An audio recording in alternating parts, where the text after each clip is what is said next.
আজ 8 তারিখ June 2025 IPFT রাজনৈতিক দলের পক্ষ থেকে আমরা একটি প্রেস কনফারেন্স আহ্বান করা হয়েছে। এই প্রেস কনফারেন্সে আমি Swapan Debbarma, general secretary IPFT, আমার সঙ্গে আছেন আমার পাশে যিনি আমাদের শাখা সংগঠন ইউথ আইপিএফটির প্রেসিডেন্ট বিকাশ দেববর্মা মহোদয়। উনি আছেন আমাদের ইউথ আইপিএফটির অফিস সেক্রেটারি, পাশাপাশি ওনার নাম রবি দেববর্মা, এবং আমাদের ইউথ আইপিএফটির এজিএস অ্যাসিস্ট্যান্ট জেনারেল সেক্রেটারি সহ সাধারণ সম্পাদক প্রদীপ দেববর্মা, ওনারা আছেন। তো আজকের এই প্রেস কনফারেন্সের মূলত 3টি বিষয় নিয়ে আমরা এই প্রেস কনফারেন্স রেখেছি। প্রথমত, গত 24 তারিখ মে 2025 আইপিএফটি দলের একটি রাজ্য সম্মেলন হয়েছিল। ওই রাজ্য সম্মেলনের মাধ্যমে আমাদের আইপিএফটি পার্টির যে সেন্ট্রাল এক্সিকিউটিভ কমিটি, কেন্দ্রীয় কার্যকরী কমিটির 65 জন সদস্যদের নিয়ে একটা পূর্ণাঙ্গ কমিটি ঘোষণা করা, অনুমোদন দেওয়া হয়েছিল। এই পূর্ণাঙ্গ কমিটির সদস্যদের নিয়ে আগামী 15 তারিখ জুন 2025 দুপুর 12টায় প্রেস ক্লাবে তাদেরকে নিয়ে একটি গুরুত্বপূর্ণ মিটিং ডাকা হয়েছে। উক্ত মিটিংয়ে পূর্ণাঙ্গ কমিটির সকল সদস্যদের যেভাবে হোক অবশ্যই উপস্থিত থাকার জন্য আজকে এই প্রেস কনফারেন্সের মাধ্যমে আমাদের সেই কার্যকরী কমিটির সদস্যদের বলা হয়েছে। ওই মিটিংয়ে মূলত 2টা সিদ্ধান্ত নেওয়া হবে। 1 নাম্বার দলীয় বিষয় হলো, 1 নাম্বারটা হলো দলীয় বিষয়, যে আমরা গত রাজ্য সম্মেলনে এই চলতি জুন মাসের মধ্যে আমাদের 25টা ডিভিশন এবং শাখা সংগঠন, যে ব্রাদারহুড অর্গানাইজেশন সংগঠন, ইউথ আইপিএফটি, আইডব্লিউএফটি, আটিসা, এই সংগঠনগুলো পূর্ণাঙ্গ কমিটি গঠনের জন্য নির্দেশ দেওয়া হয়েছিল। আর এই কমিটিগুলোকে সুন্দরভাবে আমরা সম্মেলনের মাধ্যমে যাতে করতে পারি তার জন্য একটা ডিস্ট্রিক্ট লেভেলে অবজারভার টিম গঠন করা হবে ওই মিটিং এর মাধ্যমে। দ্বিতীয়ত যে বিষয় হলো, বর্তমান যে রাজনৈতিক যে কারেন্ট ইস্যু, যে আপনারাও জানেন এটা ইলিগেল ইমাইগ্রেন্ট বাংলাদেশি রোহিঙ্গা সম্পর্কিত আমাদের ভারতের মাননীয় স্বরাষ্ট্রমন্ত্রী শ্রী অমিত শাহজি যে বক্তব্য এবং স্বরাষ্ট্র মন্ত্রকের ভারতীয় স্বরাষ্ট্র মন্ত্রকের যে নোটিফিকেশন অনুসারে যে 30 দিনের মধ্যে রোহিঙ্গা, বাংলাদেশি, বিদেশি যারা এখানে বিনা ডকুমেন্টসে যারা রয়েছে তাদেরকে চেক করে পুশব্যাক করার জন্য যে বলা হয়েছিল। তো আমরা এই প্রেস মিটের মাধ্যমে, প্রেস কনফারেন্সের মধ্য দিয়ে মাননীয় Amit Shahji, honourable ministry of home affairs, government of India, ওনাকে ধন্যবাদ জানাই।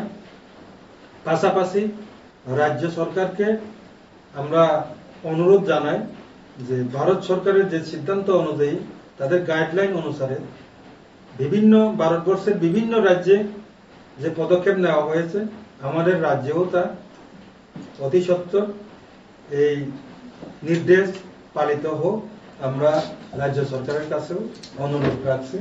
ওইটাকে নিয়ে, এই ইস্যুকে নিয়ে আমরা ওই মিটিংয়ে আগামী 15 তারিখ জুনের যে মিটিংয়ে আমরা রিভিউ করব। তো কাজে আইপিএফটি এই প্রেস মিটের মাধ্যমে আইপিএফটি দলের কর্মীদের প্রতি দলের অনুরোধ থাকবে, আমাদের যে দলীয় কর্মীদের প্রতি আমাদের সেন্ট্রাল টিম পক্ষ থেকে অনুরোধ থাকবে যে কারোর অথবা কোন দলের প্ররোচনায় পা না দিয়ে আইনকে নিজের হাতে যাতে তুলে না নেই, আমাদের পার্টির আইপিএফটি কর্মীদেরকে আমরা তা সতর্ক করা হয়েছে। কারণ ভারত সরকার এ নিয়ে দেশের রাজ্য সরকারকে নির্দেশ দিয়েছে, কোন দল বিশেষকে নির্দেশ দেয়নি। কাজেই রাজ্য সরকারে এই বিষয়ে দায়িত্ব নেবেন। ভারত সরকারের নির্দেশ রাজ্য সরকার পালন করতে দায়বদ্ধ। ভারত সরকারের নির্দেশ রাজ্য সরকার পালন করছে কিনা তা নিয়ে ভারত সরকার যাচাই করবে। আইপিএফটি পার্টি সর্বক্ষণ এ বিষয়ে ফলো আপ অথবা নজর রেখে চলেছে। নির্ধারিত সেই 30 দিন অতিক্রান্ত হবার পর রাজ্য সরকারের পদক্ষেপের উপর আমরা পুনরায় রিভিউ করে আমাদের পরবর্তী পদক্ষেপ ঘোষণা করা হবে। রেল স্টেশনে আটক করা হয়েছে অনুপ্রবেশকারী, এই যে বিষয়গুলি ঘটনা প্রত্যেক দিনই নোটিফিকেশন হওয়ার পরে প্রত্যেক দিনই দেখা যাচ্ছে যে রাজ্যের কোনো না কোনো প্রান্তে বাংলাদেশিদের অনুপ্রবেশ লক্ষ্য করা যাচ্ছে। এজ এ সিটিজেন হিসাবে আপনাদের বা পলিটিক্যাল পার্টি হিসাবে আপনাদের কোনো দায়িত্ব এই বিষয়ে আছে? আমরা অলরেডি, আপনারাও জানেন, 2009 থেকে আমাদের যে ত্রিপুরা ল্যান্ড রাজ্য গঠনের যে এদেশি এলাকাকে নিয়ে ত্রিপুরা রাজ্য ভারতের সংবিধানের 2 এবং 3 নং ধারা অনুযায়ী আমরা এদেশি এলাকাকে নিয়ে পূর্ণাঙ্গ রাজ্য ত্রিপুরা ল্যান্ড রাজ্য গঠন নিয়ে আমরা দাবি করে এসেছি। আপনারা জানেন এই ডিমান্ডের পেছনে মূল যে কারণ সেটি তো এই কারণ। তো এটা আমরা শুরু থেকে 1967 থেকে যখন এই ত্রিপুরা রাজ্যে আঞ্চলিক দল টিউজেস জন্ম হয়েছিল, সেটাতে প্রথম যে ডিমান্ড এটাই ছিল, কিন্তু তখন এই গুরুত্বটা মানুষ বুঝতে পারেনি।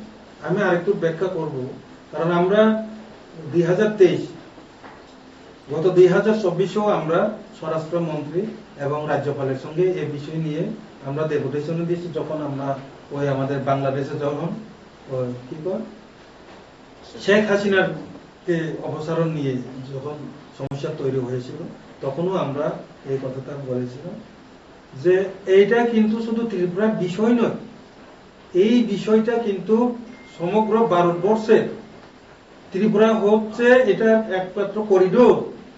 যারা ত্রিপুরায় অনুপ্রবেশ করবে বা করছে তারা তো ত্রিপুরায় থাকবে না, তারা মহারাষ্ট্রে যাবে, দিল্লিতে যাবে। কাজে এটা ক্যান্সার হয়ে যাবে। শুরু তো হবে ত্রিপুরা থেকে। এখন আমরা ত্রিপুরাবাসী যারা আছে আমরাই শুধু ভুগবে না, সারা ভারতবর্ষ এটা যখন ক্যান্সারের মতো স্প্রেড হয়ে যাবে, তখন কিন্তু তখনই আপনাদের মাথায় এটা আসবে। আমরা এই কথাটা কিন্তু বারবার বলে আসছিলাম। আজকে এই পাকিস্তান যুদ্ধ বাংলাদেশের যে পরিস্থিতির পরে যখন অমিত শাহজি দ্বারা অনুভব করতে পেরেছেন, যাচাই করে দেখেছেন, এখন তো পশ্চিমবঙ্গে কি রকম হার, মহারাষ্ট্র, দিল্লি, তোমার ঝাড়খণ্ড, এরপরে বেঙ্গালোর, বিভিন্ন জায়গাতে এটা ক্যান্সারের মতো স্প্রেড হয়ে গেছে। যখন আমরা ত্রিপুরাবাসী যারা আমরা যখন বলতাম, তখন আমাদেরকে কি বলতো, এটা সাম্প্রদায়িক একটা ইস্যু বলে বলতো, কিন্তু এটা আদৌ সাম্প্রদায়িক ইস্যু নয়, এটা ভারতবর্ষের সার্বভৌমত্বের বিষয়। এখন কিন্তু আর আমরা কি আর বলবো ত্রিপুরাবাসী, আমরা যা সময়ে বলেছিলাম, কিন্তু এখন আমাদের বলে লাভ নেই। এখন সারা ভারতবাসী বলবে, এখন দিল্লি বলবে, মহারাষ্ট্র বলবে, তাদের এখানেও সেই ক্যান্সারটা স্প্রেড হয়ে গেছে। আমরা এই ক্যান্সার থেকে মুক্তি পাওয়ার জন্য আমরা তৃতীয় এদেশি এলাকাকে নিয়ে পূর্ণাঙ্গ ত্রিপুরা ল্যান্ড রাজ্য গঠন চেয়েছি। এই একমাত্র কারণ। কারণ এই যে দুই একটা ধরে ধরে পুষব্যাক করে দিয়ে এটা কি আমাদের সমস্যার সমাধান হবে?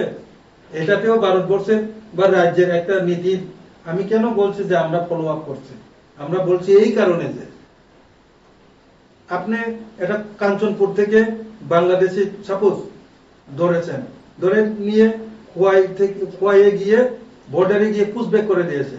আগামীকাল সাবরুম থেকে ওই লোক আবার এখানে প্রবেশ করবে না, এটা কোনো গ্যারান্টি আছে? যদি এখানে বেআইনি ভাবে যদি ধরা পড়ে, এখানে রাখতে হবে, তাকে ক্যাম্পে রাখতে হবে। সে যাতে যদি সে আবার ওনাকে পুষব্যাক করে দেয়, তাহলে তার পানিশমেন্টটা কি? তার পানিশমেন্টটা কি? এখানে ভারতবর্ষে যে বেআইনিভাবে সে ঢুকেছে, উনি ধরা পড়েছে, কিন্তু ধরে নিয়ে আবার ব্যাক করে উনার পানিশমেন্টটা কি? বেআইনিভাবে প্রবেশ করেছে, এটার পানিশমেন্ট তো থাকা দরকার, কিন্তু না, এটাকে ধরে নিয়ে পুষব্যাক করে দেবে। তা আগামীকালকে আবার সাবরুম দিয়ে আসবে। এইভাবে এটা সমস্যা সমাধান সম্ভব নয়, যে কারণে আমরা ফলো আপ করছি। এই কারণে কিভাবে এটার সমাধান করতে যাচ্ছে রাজ্য সরকার অথবা কেন্দ্রীয় সরকার, সেটা আমরা আমাদের কাছে পরিষ্কার নয়। এটা আগে পরিষ্কার হোক, তারপরে আমরা এটা পরবর্তী সময়ে রিভিউ করে কি হয়েছে ত্রিপুরা রাজ্যে, কি পদক্ষেপ নেওয়া হয়েছে, আদৌ পদক্ষেপ নেওয়া হয়েছে কিনা, সব কিছু 30 দিন কমপ্লিট হওয়ার পরে যা তথ্য চলে আসবে, আমরা পার্টি আইপিএফটি প্রার্থী রিভিউ কমিটিতে বসবো, রিভিউ করবো, করার পরে আমরা পরবর্তী পদক্ষেপ আমরা জানাবো। স্যার, আরেকটা বিষয়, মাইগ্রেন্টস এবং এই যে রোহিঙ্গাদের পুশব্যাক করানোর জন্য যে আদেশ দিল্লি থেকে এসেছে, বিভিন্ন রাজ্যে এটা কার্যকরী হচ্ছে, কিন্তু আমরা লক্ষ্য করছি যে ত্রিপুরা রাজ্যে সেই রকম ভাবে এটা কার্যকরী করা হচ্ছে না। এই পরিপ্রেক্ষিতে দলের কি স্ট্যান্ড থাকবে? আমি একটু আগে বলেছি যে রাজ্য সরকারকে আমরা অনুরোধ করেছি, যেহেতু ভারত সরকারের নির্দেশ, সেই নির্দেশ যাতে পালিত হোক এবং পদক্ষেপ নেওয়া হোক। কিন্তু আমরা দেখেছি, আপনারাও দেখেছেন যে কিছু রাজনৈতিক দল অথবা ব্যক্তি বিশেষ কোনো একটা সংগঠন, সেটা এনজিও হোক বা সামাজিক সংগঠন হোক, কিছু এটা নিয়ে একটু আন্দোলন শুরু করে দিয়েছে। কিন্তু আমরা এখনই এইসব আন্দোলনে যাব না, কারণ গাইডলাইন এখনো আমাদের হাতে পরিষ্কার নয়। পুশব্যাক বলতে আমাদের কাছে, আমরা পার্টির কর্মীদের আমরা নির্দেশ দিয়েছি এই বিষয়ে বিরত থাকার জন্য, কারণ ভারত সরকার রাজ্য সরকারকে নির্দেশ দিয়েছে গাইডলাইন অনুসারে করা। সেক্ষেত্রে আমরা আইনকে হাতে তুলে নেব না, রাজ্য সরকারকে এই কাজটা করতে দিতে হবে। কিন্তু আমাদের যে বক্তব্য, এই জায়গাতে যে বিনা ডকুমেন্ট, যারা ডকুমেন্ট হাতে নেই তাদেরকে শুধু পুশব্যাক করবে, নাকি সিএএ আইন অনুসারে, যেটা 2015 থেকে ত্রিপুরা রাজ্যে যারা বসবাস করছেন, সেটা সিএএ আইন অনুসারে বেআইনি বাংলাদেশি, তাদেরকেও পুশব্যাক করা হবে, নাকি 1971 সন 25শে মার্চ অনুসারে যারা ত্রিপুরা বা ভারতবর্ষে যারা রয়েছেন তাদেরকে পুশব্যাক করা হবে? নোটিফিকেশনে কিন্তু এই বিষয়ে কিছু অস্পষ্ট রয়েছে, যে কারণে শুধু এটা নয়, এটা কি শুধু ধরা খেলে বা ধরা পড়লে কি শুধু ওটাকে পুশব্যাক করে দেওয়া হবে, না এটার জন্য কি কোনো ক্যাম্পে রাখা হবে? এইসব বিষয়ে এখানে কোনো স্পষ্ট নেই, যে কারণে আমরা ফলো আপ করছি রাজ্য সরকার কি করবে, কোন পদক্ষেপ নেবে, 30 দিন পর কি পদক্ষেপ নেওয়া হয়েছে সেটাকে দেখে আমরা রিভিউ করব, রিভিউর পরে আমরা পরবর্তী পদক্ষেপ আমরা নেব। এটা হলো আইপিএফটির মূল বক্তব্য। কিন্তু এডিসিতে ভিলেজ কমিটি ইলেকশন হচ্ছে না, তাতে ওইখানের জনগণের যে সমস্যা সেটি সমাধান করতে অসুবিধা হচ্ছে। অন্যরা পার্টিরা এই আওয়াজ করছে, কিন্তু আপনাদের স্ট্যান্ড কি? আপনারা জানেন যে আমাদের মডেলিটি কমিটির মাধ্যমে 2019-এ এই তৃতীয় এডিসিকে ত্রিপুরা টেরিটোরিয়াল কাউন্সিল হিসাবে উন্নীত করার জন্য, যেখানে বর্তমানে 30 সদস্য যে তৃতীয় এডিসি, এটাকে 50টা আসন বিশিষ্ট সিট করে 42টা দপ্তর দিয়ে এটাকে তৃতীয় এডিসিকে উন্নীত করে ত্রিপুরা টেরিটোরিয়াল কাউন্সিল টিটিসি গঠনের জন্য অলরেডি 2019-এ আমাদের রাজ্য সরকারও পাস করে দিয়েছে বিধানসভায় প্রস্তাব, এবং এটা কি বলে পার্লামেন্টে বিবেচনাধীন অবস্থায় আছে। শুনেছি পার্লামেন্টের যে স্ট্যান্ডিং কমিটি সেও এটা সাবমিট করেছে, এখন এটা অপেক্ষায় আছে যে কোনো সময় এই সিদ্ধান্ত বের হয়ে আসতে পারে। তো যেখানে তৃতীয় এডিসি টোটালি চেঞ্জ হয়ে তৃতীয় হয়ে যাবে, বর্তমানে যে এডিসির যে ভিলেজ কমিটি সেটা হলো এক স্তরীয় ভিলেজ কমিটি। টিটিসি হয়ে গেলে এই এক স্তরীয় যে ভিলেজ কমিটি যে পঞ্চায়েত, এই সিস্টেম 30 গ্রাম পঞ্চায়েতের সিস্টেমে চলে যাবে।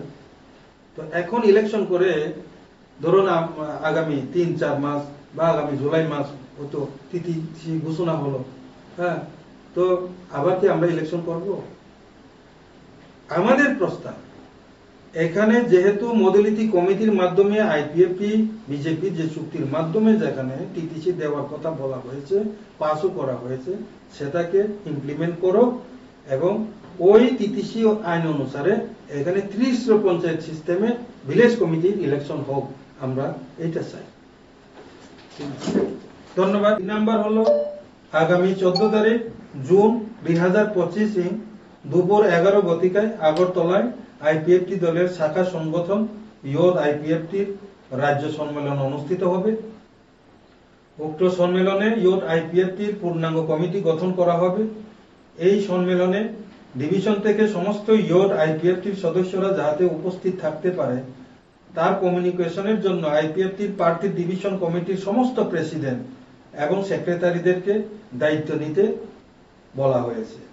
3 নাম্বার হলো যে গত 19 মে 2025 মাননীয় ভারতের স্বরাষ্ট্রমন্ত্রীর বক্তব্য এবং স্বরাষ্ট্র মন্ত্রকের নোটিফিকেশন অনুসারে আগামী 30 দিনের মধ্যে ভারতের সমস্ত রাজ্য এবং কেন্দ্রীয় শাসিত রাজ্য সরকারকে রাজ্যে বিনা ডকুমেন্টে যারা ভারতে বসবাস করছে অথবা এই রাজ্যে বসবাস করছে সেই সব রোহিঙ্গা অথবা বেআইনি অনুপ্রবেশ বাংলাদেশিদের পুশব্যাক করার জন্য রাজ্য সরকারকে কেন্দ্রীয় সরকার নির্দেশ দেওয়া হয়েছে। তার জন্য আইপিএফটি প্রার্থী ভারত সরকার তথা ভারতের মাননীয় স্বরাষ্ট্রমন্ত্রীকে আবারও আমরা শ্রী অমিত শাহজিকে ধন্যবাদ জানাচ্ছি। পাশাপাশি ত্রিপুরা সরকারকেও স্বরাষ্ট্র মন্ত্রকের গাইডলাইন মেনে নিয়ে প্রয়োজনীয় পদক্ষেপ নেওয়ার জন্য দাবি জানাচ্ছি।